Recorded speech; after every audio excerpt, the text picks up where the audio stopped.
and welcome to Doctorpiece Theater. My name is Dr. Dennis Business. And tonight we will continue our dive into the second of the short stories contained within the pages of the Bachman books. The Long Walk.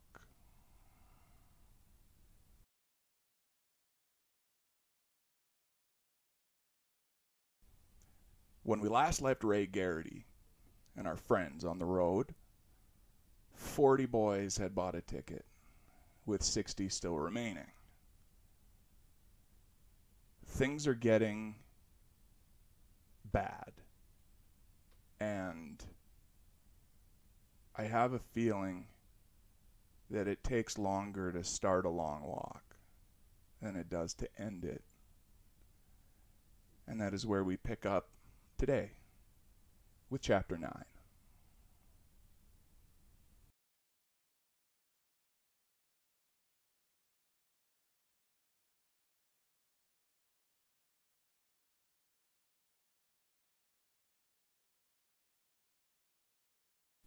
At 1 o'clock, Garrity took inventory again. 115 miles traveled. They were 45 miles north of Old Town, 125 miles north of Augusta, the state capital, 150 to Freeport, or more. He was terribly afraid there was more than 25 miles between Augusta and Freeport. Probably 230 to the New Hampshire border, and the word was that this walk was sure to go that far. For a long while, 90 minutes or so, no one at all had been given a ticket. They walked, they half listened to the cheers from the sidelines, and they stared at mile after monotonous mile of piney woods. Garrity discovered fresh twinges of pain in his left calf to go with the steady wooden throbbing that lived in both of his legs, and the low-key agony that was his feet. Then, around noon, as the day's heat mounted towards its zenith, the guns began to make themselves heard again. A boy named Tressler, 92, had a sunstroke and was shot as he lay unconscious. Another boy suffered a convulsion and got a ticket as he crawdaddied on the road, making ugly noises around his swallowed tongue. Aronson, cramped up in both feet and was shot on the white line, standing like a statue, his face turned up to the sun in neck-straining concentration. And at 5 minutes to 1, another boy Garrity did not know had a sunstroke. This is where I came in, Garrity thought, walking around the twitching, mumbling form on the road where the rifles sight in, seeing the jewel of sweat in the exhausted and soon-to-be dead boy's hair. This is where I came in. Can't I leave now? The guns roared, and a covey of high school boys sitting in the scant shade of a scout camper applauded briefly. "I wish the major would come through," Baker said pettishly. "I want to see the major." "What?" Abraham asked mechanically. He had grown gaunter in the past few hours. His eyes were sunk deeper in their sockets. The blue suggestion of a beard patched his face. "So I can piss on him," Baker said. "Relax," Garrity said. "Just relax." All three of his warnings were gone now. "You relax," Baker said. "See what it gets you. You've got no right to hate the major. He didn't force you." "Force me? Force me? He's killing me, that's all." "It's still not..." "Shut up," Baker said curtly, and Garrity shut. He rubbed the back of his neck briefly and stared up into the whitish blue sky. His shadow was a deformed huddle almost beneath his feet. He turned up his third canteen of the day and drained it. Baker said, "I'm sorry. I didn't mean to shout. It's my feet and..." "Sure," Garrity said. "We're all getting this way," Baker said. "I sometimes think that's the worst part." Garrity closed his eyes. He was very sleepy. "You know what I'd like to do?" Pearson said. He was walking between Garrity and Baker. "Piss on the major?" Garrity said. "Everybody wants to piss on the major. When he shows up and comes through, we'll gang up on him and drag him down and all unzip and we'll drown him in..." That isn't what I want to do. Pearson was walking like a man in the last stages of conscious drunkenness. His head made half rolls on his neck. His eyelids snapped up and down like spastic window blinds. It's got nothing to do with the major. I just want to go into the next field and lay down and close my eyes. Just lay there on my back in the wheat. They don't grow wheat in Maine, Garrity said. It's hay. In the hay, then, and compose myself a poem while I go to sleep. Garrity fumbled in his new food belt and found nothing in most of the pouches. Finally, he happened upon a wax pack of saltines and began washing them down with water. I feel like a sieve, he said. I drink it and it pops out of my skin 2 minutes later. The guns roared again, and another figure collapsed gracelessly, like a tired jack-in-the-box. 45, Scram said, joining them. I don't think we'll even get to Portland at this rate. You don't sound so good, Pearson said, and there might have been careful optimism in his voice. Lucky for me, I got a good constitution, Scram said cheerfully. I think I'd be running a fever now. Jesus, how do you keep going? Abraham asked, and there was a kind of religious fear in his voice. Me? Talk about me? Scram said. Look at him. How does he keep going? That's what I'd like to know. And he cocked his thumb at Olson. Olson had not spoken for 2 hours. He had also not touched his newest canteen. Greedy glances were shot at his food belt, which was also almost untouched. His eyes, darkly obsidian, were fixed straight ahead. His face was speckled by 2 days of beard, and it looked sickly vulpine. Even his hair, frizzled up in back and hanging across his forehead in front, added to the overall impression of ghoulishness. His lips were parched, dry, and blistering. His tongue hung over his bottom lip, like a dead serpent on the lip of a cave.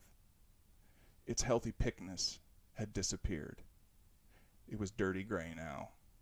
Road dust clung to it. He's there, Garrity thought. Sure he is. Where Stebbins said we'd all go, if we stuck with it long enough. How deep inside himself is he? Fathoms?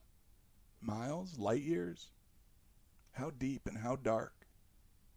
And the answer came back to him. Too deep to see out. He's hiding down there in the darkness, and it's too deep to see out. Olson? He said softly. Olson? Olson didn't answer. Nothing moved but his feet. Oh, I wish he'd put his tongue in at least, Pearson whispered nervously. The walk went on. The woods melted back, and they were passing another wide place in the road. The sidewalks were lined with cheering spectators. Garrity signs again predominated. Then the woods closed in again, but not even the woods could hold the spectators back now. They were beginning to line the soft shoulders. Pretty girls in shorts and halters, boys in basketball shorts and muscle shirts. Gay holiday, Garrity thought. He could no longer wish he wasn't there. He was too tired and numb for retrospect. What was done was done. Nothing in the world would change it. Soon enough, he supposed, it would become too much of an effort to talk to the others. He wished he could hide inside himself like a little boy rolled up inside a rug, with no more worries. Then everything would be much simpler. He had wondered a great deal about what mcvrees had said, that they had all been swindled, rooked. But that couldn't be right, he insisted stubbornly to himself. One of them had not been swindled. One of them was going to swindle everyone else. Wasn't that right? He licked his lips and drank some water. They passed a small green sign that informed them that the main turnpike was 40 miles hence. That's it, he said to no one in particular. 40 miles to Old Town. No one replied, and Garrity was just considering taking a walk back up to mcvrees when they came to another intersection and a woman began to scream. The traffic had been roped off, and the crowd pressed eagerly against the barriers, and the cops maintaining them. They waved their hands, their signs, their bottles of suntan lotion. The screaming woman was large and red-faced. She threw herself against one of the waist-high sawhorse barriers, toppling it and yanking a lot of the bright yellow guard rope after it. Then she was fighting and clawing and screaming at the policemen who held her. The cops were grunting with effort. I know her, Garrity thought. Don't I know her? The blue kerchief, the belligerent, gleaming eyes, even the navy dress with the crooked hem. They were all familiar. The woman's screams had become incoherent. One pinwheeling hand ripped stripes of blood across the face of one of the cops holding her, trying to hold her. Garrity passed within 10 feet of her. As he walked past, he knew where he had seen her before. She was Percy's mom, of course. Percy, who had tried to sneak into the woods, had snuck right into the next world instead. "I want my boy!" she hollered. "I want my boy!" The crowd cheered her enthusiastically and impartially. A small boy behind her spat on her leg and then darted away. Jan, Garrity thought. I'm walking to you, Jan. Fuck this other shit. I swear to God I'm coming. But mcvrees had been right. Jan hadn't wanted him to come. She had cried. She had begged him to change his mind. They could wait. She didn't want to lose him. Please, Ray, don't be dumb. The long walk is nothing but murder. They had been sitting on a bench beside the bandstand. It had been a month ago. April, and he had his arm around her. She had been wearing the perfume he had got her for her birthday. It seemed to bring out the secret girl smell of her, a dark smell, fleshy and heady. I have to go, he told her. I have to. Don't you understand? I have to. Ray, you don't understand what you're doing. Please, Ray, don't. I love you. Well, he thought now, as he walked on down the road. She was right about that. I sure didn't understand what I was doing. But I don't understand it even now. That's the hell of it. The pure and simple of it. Garrity? He jerked his head up, startled. He had been half asleep again. It was mcvrees walking beside him.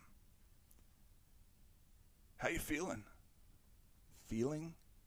Garrity said cautiously.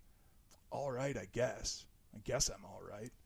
Barkovich is cracking, mcvrees said with quiet joy. I'm sure of it. He's talking to himself and he's limping. You're limping too, Garrity said. So's Pearson. So am I. My foot hurts, that's all. But Barkovich, he keeps rubbing his leg. I think he's got a pulled muscle. Why do you hate him so much? Why not Collie Parker or Olson or all of us? Because Barkovich knows what he's doing. He plays to win. Do you mean? You don't know what I mean, Ray. I wonder if you do yourself, Garrity said. Sure, he's a bastard, but it takes a bastard to win. Good guys finish last? How the hell should I know? They passed a clapboard, one-room schoolhouse. The children stood out in the play yard and waved. Several boys stood atop the jungle gym like sentries. Garrity was reminded of the men in the lumberyard a ways back. Garrity! One of them yelled. Ray Garrity! Garrity! Garrity! A small boy with a tousled head of hair jumped up and down on the top level of the jungle gym, waving both arms. Garrity waved back half-heartedly. The boy flipped over, hung upside down by the back of his legs, and continued to wave. Garrity was a little relieved when he and the schoolyard were out of sight. The last had been a little too strenuous to bear thinking about for too long. Pearson joined them. I've been thinking. Save your strength, mcvrees said. Feeble, man. That is feeble. What have you been thinking about? How tough it is going to be for the second to last guy. Why so tough? mcvrees asked. Well, Pearson rubbed his eyes, then squinted at a pine tree that had been struck by lightning some time in the past. You know, to walk down everybody, absolutely everybody but that last guy, there ought to be a runner-up prize. That's what I think. What? McVrees asked flatly. I don't know. How about his life? Garrity asked. Who'd walk for that? Nobody. Before the walk started, maybe. But right now I'd be happy enough with that. The hell with the prize. The hell with having my every heart's desire. How about you? Pearson thought about it for a long time.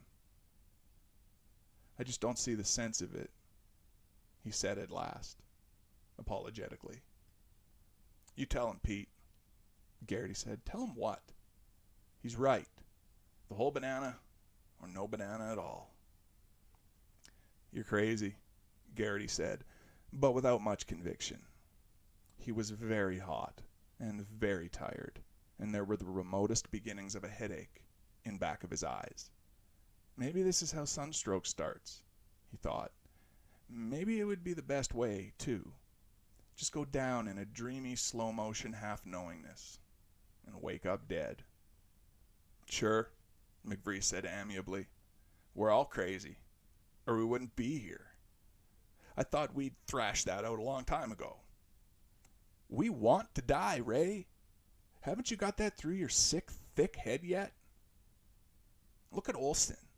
A skull on top of a stick. Tell me he doesn't want to die. You can't. Second place, it's bad enough that even one of us has got to get gypped out of what he really wants. I don't know about all that fucking psychohistory, Pearson said finally. I just don't think anyone should get to cop out second. Garrity burst out laughing. You're nuts. McVrees also laughed. Now you're starting to see it my way. Get a little sun. Stew your brain up a little more, and we'll make a real believer out of you. The walk went on. The sun seemed neatly poised on the roof of the world. The mercury reached 79 degrees. One of the boys had a pocket thermometer. And 80 trembled in its grasp for a few broiling minutes. 80, Garrity thought. 80. It's not that hot. In July, the mercury would go 10 degrees higher. 80. Just the right temperature to sit in the backyard under an elm tree, eating a chicken salad on lettuce. Mighty. Just the ticket for belly flopping into the nearest piece of the Royal River. Oh, Jesus, wouldn't that feel good? The water was warm on the top, but down by your feet it was cold, and you could feel the current pull at you just a little. And there were suckers by the rocks, but you could pick 'em off if you weren't a pussy. All that water bathing your skin, your hair, your crotch. His hot flesh trembled as he thought about it. 80. Just right for shuckling down to your swim trunks and laying up in the canvas hammock in the backyard with a good book. And maybe drowse off. Once he had pulled Jan into the hammock with him, and they had lain there together, swinging and necking until his cock felt like a hot, long stone against his lower belly. She hadn't seemed to mind. 80. Christ in a Chevrolet. 80 degrees. 80. 80, 80, 80, 80. Make it nonsense. Make it gone. I'd never been so hot in my whole life, Scram said through his plug nose. His broad face was red and dripping sweat. He had stripped off his shirt and bared his shaggy torso. Sweat was running all over him, like small creeks in spring flow. You better put your shirt back on, Baker said. You'll catch a chill when the sun starts to go down. Then you'll really be in trouble. This goddamn code, Scram said. I'll be burning up. It'll rain, Baker said. His eyes searched the empty sky. It has to rain. It doesn't have to do a goddamn thing, Collie Parker said. I have never seen such a fucked up state. If you don't like it, why don't you go on home? Garrity asked, and giggled foolishly. Stuff it up your ass. Garrity forced himself to drink just a little from his canteen. He didn't want water cramps. That would be one hell of a way to buy out. He'd had them once, and once had been enough. He had been helping their next-door neighbors, the Ewells, get in their hay. It was explosively hot in the loft of the Ewells' barn, and they had been throwing up the big 70-pound bales in a fireman's relay. Garrity had made the tactical mistake of drinking 3 dipperfuls full of the ice-cold water Mrs. Ewell had brought out. There had been sudden blinding pain in his chest and belly and head. He had slipped on some loose hay and had fallen bonelessly out of the loft and into the truck. Mr. Ewell held him around the middle with his work-callous hands while he threw up over the side, weak with pain and shame. They had sent him home, a boy who had flunked out of one of his first manhood tests, hay rash on his arms and chaff in his hair. He had walked home, and the sun had beaten down on the back of his sunburned neck like a 10-pound hammer. He shivered convulsively, and his body broke out momentarily in heat bumps. The headache thumped sickishly behind his eyes. How easy it would be to let go of the rope. He looked over at Olson. Olson was there. His tongue was turning blackish. His face was dirty. His eyes stared blindly. I'm not like him. Dear God, not like him. Please, I don't want to go out like Olson. This'll take the starch out, Baker said gloomily. We won't make it into New Hampshire. I'd bet money on it. 2 years ago they had sleet, Abraham said. They made it over the border. 4 of them did, anyway. Yeah, but the heat's different, Jensen said. When you're cold, you can walk faster and get warmed up. When you're hot, you can walk slower and get iced. What can you do? No justice, Collie Parker said angrily. Why couldn't they just have the goddamn walk in Illinois where the ground is flat? I like Maine, Scram said. Why do you swear so much, Barger? Why do you have to wipe so much snot out of your nose? Parker asked. Because that's the way I am. That's why. Any objections? Garrity looked at his watch, but it was stopped at 10:16. He had forgotten to wind it. Anybody have the time? He asked. Let me see. Pearson squinted at the watch. Just half-past an asshole, Garrity. Everyone laughed. Come on, he said. My watch stopped. Pearson looked again. It's 2 after 2. He looked up at the sky. The sun isn't going to set for a long time. The sun was poised malevolently over the fringe of woods.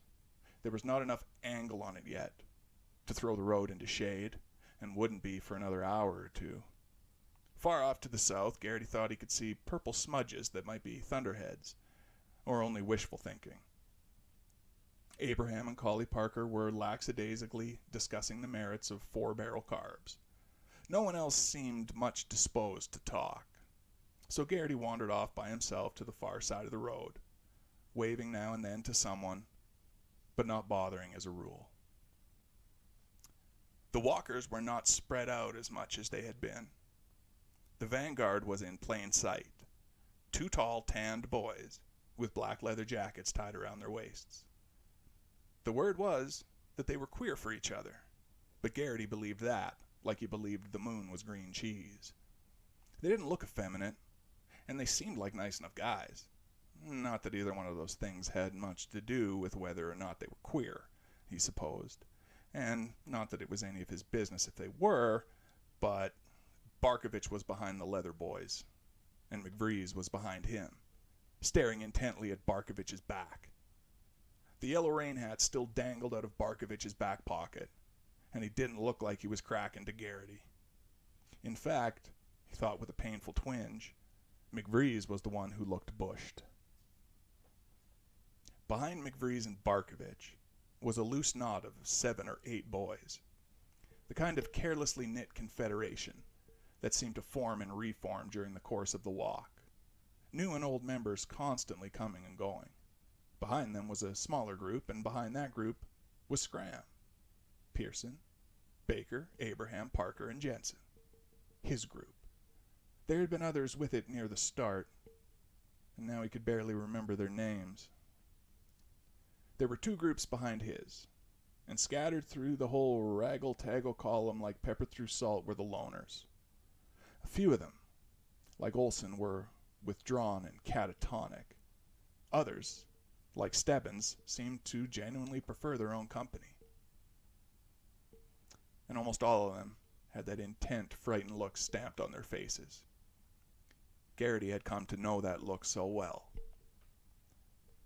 The guns came down and bore on one of the loners he had been looking at. A short, stoutish boy who was wearing a battered green silk vest. It seemed to Garrity that he collected his final warning about half an hour ago. He threw a short, terrified glance at the guns and stepped up his pace. The guns lost their dreadful interest in him, at least for the time being. Garrity felt a sudden, incomprehensible rise in spirits. They couldn't be much more than 40 miles from Old Town and civilization now, if you wanted to call a mill, shoe, and canoe town civilization. They'd pull in there sometime late tonight and get on the turnpike. The turnpike would be smooth sailing compared to this. On the turnpike, you could walk on the grassy medium strip with your shoes off if you wanted. Feel the cold dew. Good Christ, that would be great. He mopped his brow with his forearm. Maybe things were going to turn out okay after all. The purple smudges were a little closer, and they were definitely thunderheads. The guns went off, and he didn't even jump. The boy in the green silk vest had bought a ticket, and he was staring up at the sun. Not even death was that bad. Maybe. Everybody, even the Major himself, had to face it sooner or later. So who was swindling who, when you come right down to it? He had made a mental note to mention that to mcvrees the next time they spoke. He picked up his heels a little and made up his mind to wave to the next pretty girl he saw. But before there was a pretty girl, there was the little Italian man. He was a caricature Italian man, a small guy with a battered felt hat and a black mustache that curled up at the ends. He was beside an old station wagon, with the back hatch standing open. He was waving and grinning with incredibly white, incredibly square teeth. An insulating mat had been laid on the bottom of the station wagon's cargo compartment. The mat had been piled high with crushed ice, and peeking through the ice in dozens of places, like wide pink peppermint grins, were wedges of watermelon. Garrity felt his stomach flop over twice, exactly like a flip-rolling high diver. A sign on top of the station wagon read, "Dom Leantio loves all long walkers. Free watermelon." Several of the walkers, Abraham and Collie Parker among them, broke for the shoulder at a dog trot. They were all warned. They were doing better than 4 an hour, but they were doing it in the wrong direction. Dom Leantio saw them coming and laughed. A crystal, joyous, uncomplicated sound. He clapped his hands, dug into the ice, and came out with double handfuls of pink, grinning watermelons. Garrity felt his mouth shrivel with want. But they won't let him, he thought. Just like they wouldn't let the storekeeper give the sodas. And then, but oh God, it would taste good, wouldn't it? It would be too much. God, for them to be a little slow with the hook this time. Where did he get watermelon this time of year anyway? The long walkers milled around the restraining ropes. The long walkers milled outside 3. The long walkers milled outside the restraining ropes. The small crowd around Dom went mad with happiness. Second warnings were parceled out, and 3 state troopers appeared miraculously to restrain Dom, whose voice came loud and clear. "What you mean? What you mean I can't? These are my watermelon, you dumb cop. I want to give. I gonna give. What you think? Get off of my case, you hard ass." One of the troopers made a grab for the watermelons Dom held in his hands. Another button hooked around him and slammed the cargo door of the wagon shut. "You bastards!" Garrity screamed with all his force. His shriek sped through the bright day like a glass spear. And one of the troopers looked around, startled, and, well, almost hangdog. "You stinking sons of bitches!" Garrity shrieked. "I wish your mothers had miscarried you, you fucking whore sons!" "You tell him, Garrity," someone else yelled, and it was Barkovich, grinning like a mouthful of 10-penny nails and shaking both of his fists at the state troopers. "You tell—" But they were all screaming now, and the troopers were not hand-picked long-walk soldiers fresh off the national squads. Their faces were red and embarrassed, but all the same, they were hustling Dom and his double handfuls of cool pink grins away from the sidelines at double time. Dom either lost his English or gave it up. He began to yell fruity Italian curses. The crowd booed the state troopers. A woman in a floppy straw sun hat threw a transistor radio at one of them. It hit him in the head and knocked off his cap. Garrity felt sorry for the trooper, but he continued to scream curses. He couldn't seem to help it. That word whoresons, he hadn't thought anybody ever used a word like that outside of books. Just as it seemed that Dom Leantio would be removed from their view for good, the little Italian slipped free and dashed back towards them, the crowd parting magically for him and closing, or trying to, against the police. One of the troopers threw a flying tackle at him, caught him around the knees, and spilled him forward. At the last instant of balance, Dom let his beautiful pink grins fly in a wide, swinging throw. "Dom Leanto loves you all!" he cried. The crowd cheered hysterically. Dom landed headfirst in the dirt, and his hands were cuffed behind him in a trice. The watermelon slices arced and pinwheeled through the bright air, and Garrity laughed aloud and raised both hands to the sky and shook his fists triumphantly as he saw Abraham catch one with nonchalant deftness. Others were third warned for stopping to pick up chunks of watermelon, but amazingly no one was shot, and 6, Garrity saw, of the boys ended up with watermelon. The rest of them alternately cheered those who had managed to get some of it, or cursed the wooden-faced soldiers, whose expressions were now satisfyingly interpreted to hold subtle chagrin. "I love everybody!" Abraham bellowed. His grinning face was streaked with pink watermelon juice. He spat 3 brown seeds into the air. "God damn!" Collie Parker said happily. "I'm goddamn if I ain't." He drove his face into the watermelon, gobbled hungrily, then busted his piece in two. He threw half of it over to Garrity, who almost fumbled it in his surprise. "There you go, Hicksville," Collie shouted. "Don't say I never gave you nothing, you goddamn rube." Garrity laughed. "Go fuck yourself," he said. The watermelon was cold. Cold. Some of the juice got up his nose. Some more ran down his chin, and oh, sweet heaven, in his throat, running down his throat. He only let himself eat half. "Pete!" he shouted, and tossed the remaining chunk to him. McVrees caught it with a flashy backhand, showing the sort of stuff that makes college shortstop, and maybe major league ball players. He grinned at Garrity and ate the melon. Garrity looked around and felt a crazy joy breaking through him, pumping at his heart, making him want to run around in circles on his hands. Almost everyone had gotten a scrap of the melon, even if it was no more than a scrap of the pink meat clinging to a seed. Stebbins, as usual, was the exception. He was looking at the road.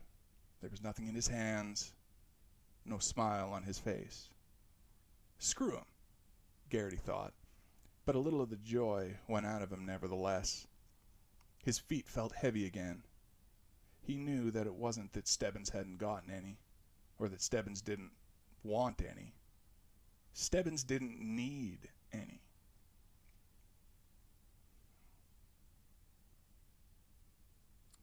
"2:30 p.m. They had walked 121 miles. The thunderheads drifted closer. A cool breeze sprang up, chill against Garrity's hot skin. It's going to rain again, he thought. Good. The people at the sides of the roads were rolling up blankets, catching flying bits of paper, reloading their picnic baskets. The storm came flying lazily at them, and all at once the temperature plummeted, and it felt like autumn. Garrity buttoned his shirt quickly. "Here it comes again," he told Scram. "You better get your shirt on." "Are you kidding?" Scram grinned. "This is the best I've felt all day." "It's going to be a boomer," Parker yelled gleefully. They were on top of a gradually slanting plateau, and they could see the curtain of rain beating across the woods towards them below the purple thunderheads. Directly above them, the sky had gone a sick yellow. A tornado sky, Garrity thought. Wouldn't that be the living end? What would they do if a tornado just came tearing ass down the road and carried them all off to Oz in a whirling cloud of dirt, flapping shoe leather, and whirling watermelon seeds? He laughed. The wind ripped the laugh out of his mouth. "McVrees!" McVrees angled to meet him. He was bent into the wind, his clothes plastered against his body and streaming out behind him. The black hair and the white scar, etched against his tanned face, made him look like a weathered, slightly mad sea captain astride the bridge of his ship. "What?" he bellowed.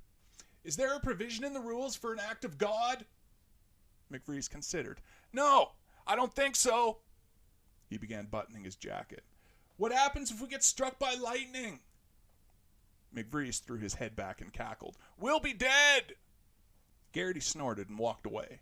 Some of the others were looking up into the sky anxiously. This was going to be no little shower, the kind that had cooled them off after yesterday's heat. What had Parker said? A boomer? Yes, it certainly was going to be a boomer. A baseball cap went cartwheeling between his legs, and Garrity looked over his shoulder and saw a small boy looking after it longingly. Scram grabbed it and tried to scale it back to the kid, but the wind took it in a big boomerang arc and it wound up in a wildly lashing tree.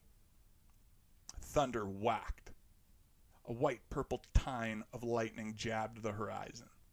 The comforting sough of the breeze in the pines had become 100 mad ghosts, flapping and hooting. The guns cracked. A small pop gun sound, almost lost in the thunder and in the wind. Garrity jerked his head around, the premonition that Olsen had finally bought his bullet strong among him. But Olsen was still there, his flapping clothes revealing how amazingly fast the weight had melted off him. Olsen had lost his jacket somewhere. The arms that poked out of his shirt sleeves were bony and thin as pencils. It was somebody else who was being dragged off. The face was small and exhausted and very dead beneath the whipping mane of his hair. "If it was a tailwind, we could be in Old Town by 4:30, Barkovich said gleefully. He had his rain hat jammed down over his ears, and his sharp face was joyful and determined. Garrity suddenly understood.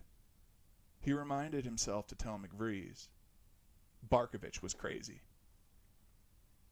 A few minutes later, the wind suddenly dropped off. The thunder faded to a series of thick mutters. The heat sucked back at them, clammy and nearly unbearable after the rushy coolness of the wind. "What happened to it?" Collie Parker brayed. "Garrity! Does this goddamn state punk out on its rainstorms too?" "I think you'll get what you want," Garrity said. "I don't know if you'll want it when you get it, though." "Yoo-hoo! Raymond! Raymond Garrity!" Garrity's head jerked up. For one awful moment, he thought it was his mother, and visions of Percy danced through his head. But it was only an elderly, sweet-faced lady peeping at him from beneath a Vogue magazine she was using as a rain hat. "Old bag," Art Baker muttered at his elbow. "She looks sweet enough to me. Do you know her?" "I know the type," Baker said balefully. "She looks just like my Aunt Hattie. She used to like to go to funerals, listen to the weeping and wailing and carryings on with just that same smile. Like a cat that got into the eggs." "She's probably the Major's mother," Garrity said. It was supposed to be funny, but it fell flat. Baker's face was strained and pallid under the fading light and the rushing sky. "My Aunt Hattie had 9 kids. 9, Garrity. She buried 4 of them with just that same look. Her own young. Some folks like to see other folks die. I can't understand that. Can you?" "No," Garrity said. Baker was making him uneasy. The thunder had begun to roll its wagons across the sky again. "Your Aunt Hattie. Is she dead now?" "No." Baker looked up at the sky. "She's down home, probably rocking on the front porch in her rocking chair. She can't walk much anymore. Just sitting and rocking and listening to the bulletins on the radio. and smiling each time she hears the new figures. Baker rubbed his elbows with his palms. Did you ever see a cat eat its own kittens, Garrity? Garrity didn't reply. There was an electric tension in the air now. Something about the storm poised over them, and something more. Garrity could not fathom it. When he blinked his eyes, he seemed to see the out-of-kilter eyes of Freaky D'Alicio, looking back at him from the darkness. Finally, he said to Baker, "Does everybody in your family study up on dying?" Baker smiled pallidly. "Well, I was turning over the idea of going to mortician's school in a few years. It's a good job. Morticians go on eating even in a depression." "I always thought I'd get into urinal manufacture," Garrity said. "Get contracts with cinemas and bowling alleys and things. Surefire. How many urinal factories can there actually be in the country?" "I don't think I'd still want to be a mortician," Baker said. "Not that it matters." A huge flash of lightning tore across the sky. A gargantuan clap of thunder followed. The wind picked up in jerky gusts. Clouds raced across the sky like crazed privateers across an ebony nightmare sea. "It's coming," Garrity said. "It's coming, Art." "Some people say they don't care," Baker said suddenly. "Something simple. That's all I want when I go, Don." That's what they'd tell him, my uncle. But most of them care plenty. That's what he always told me. They say, just a pine box will do me just fine. But then they end up having a big one, with a lead sleeve if they can afford it. Lots of them even write the model number in their wills. "Why?" Garrity asked. "Down home, most of them want to be buried in mausoleums, above ground. They don't want to be underground because the water table is so high where I come from. Things rot quick in the damp. But if you're buried above ground, you got the rats to worry about. Big Louisiana bayou rats. Graveyard rats. They'd gnaw through one of those pine boxes in no time flat." The wind pulled at them with invisible hands. Garrity wished the storm would come on and come. It was like an insane merry-go-round. No matter who you talked to, you came around to this damn subject again. "Be fucked if I'd do it," Garrity said. "Lay out $1,500 or something, just to keep the rats away when I was dead." "I don't know," Baker said. His eyes were half-lidded and sleepy. "They go for the soft parts. That's what troubles my mind. I could see him worrying a hole in my coffin, then making it bigger, and finally wriggling through and going right for my eyes like they were jujubes. They'd eat my eyes, and then I'd be part of that rat. Ain't that right?" "I don't know," Garrity said sickly. "No thanks. I'll take the coffin with the lead sleeve. Every time." "Although you'd actually only need it the once," Garrity said with a horrified little giggle. "That is true," Baker agreed solemnly. Lightning forked again, an almost pink streak that left the air smelling of ozone. A moment later, the storm smote them again. But it wasn't rain this time. It was hail. In a space of 5 seconds, they were being pelted by hailstones the size of small pebbles. Several of the boys cried out, and Garrity shielded his eyes with one hand. The wind rose to a shriek. Hailstones bounced and smashed against the road, against faces and bodies. Jensen ran in a huge, rambling circle, eyes covered, feet stumbling and rebounding against each other, in a total panic. He finally blundered off the shoulder, and the soldiers on the half-track pumped 6 rounds into the undulating curtain of hail before they could be sure. "Goodbye, Jensen," Garrity thought. "Sorry, man."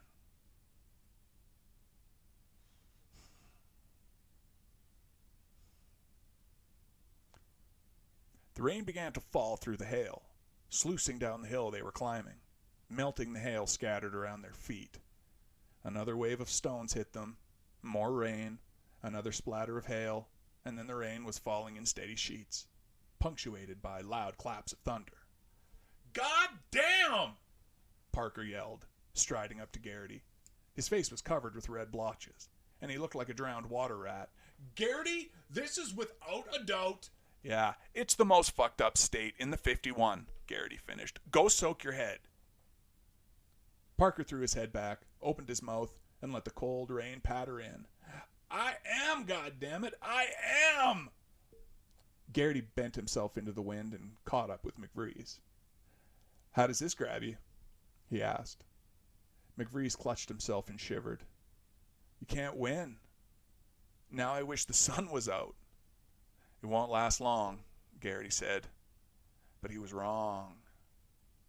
As they walked into 4 o'clock, it was still raining.